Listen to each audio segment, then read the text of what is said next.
What is variable? In general definition, it is called as liable to change.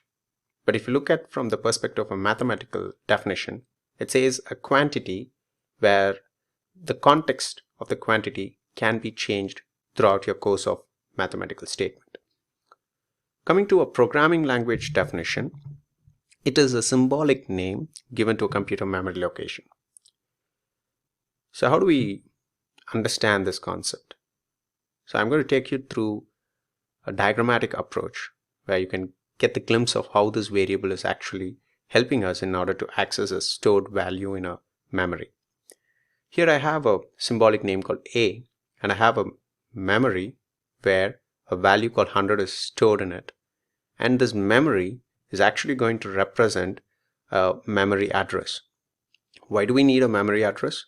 Because the memory address is helping us in providing a unique identity for that particular memory. So this symbolic name A is going to point to that particular memory address, and in turn that memory address is going to help us in picking that value and gives an access to that value. Similarly, I do have another variant of a variable declared as A again, but this time it's going to be a lowercase a, and I have another memory where I have stored a string with a value called app, and this memory do have a memory address for it, which is very unique from the other one, and this lowercase a is going to point to this memory address in turn, and this memory address is going to help us in giving an access to that particular value. So this is the overall idea behind a variable. So we are going to quickly see how this variable is going to be declared and how we are going to access in a Python specific code. So I'm right now on the first cell, and here I'm going to declare a variable called a as I've already simulated in my slide. I'm going to store this value called 100 in it, and we are going to just execute this. Nothing happens, but in the memory a value called 100 is stored, and you have to imagine that the memory is going to have a address in it, and the symbolic name is going to point to that particular memory. So let's quickly go and access this symbolic name A and see what this A is going to give for us. So let's go and print the capital A as a parameter for this print function. So right now I'm just going to execute this function, and you can see that A is pulling out the value of 100, which is located in some random memory, and that random memory is going to have a memory address for it. This is what is all about a variable here.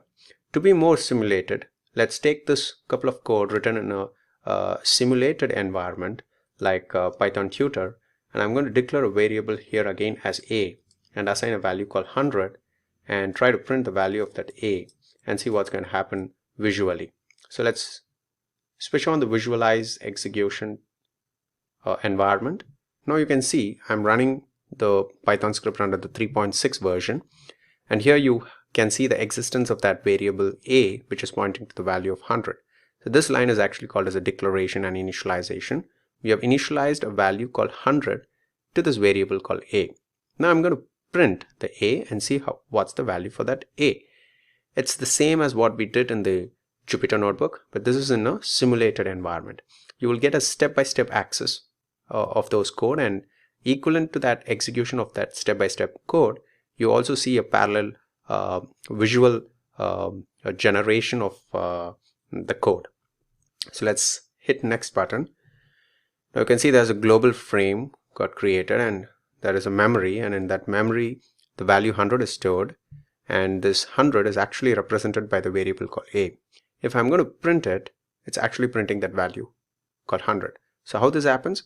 Because you can see there's an existence of a memory where in that the value 100 is there, and this variable A is pointing to that memory. So this is what actually happens behind the declaration of a variable and initializing a value to a variable. So variables are nothing but a symbolic name which points to a memory location where some values are stored in it.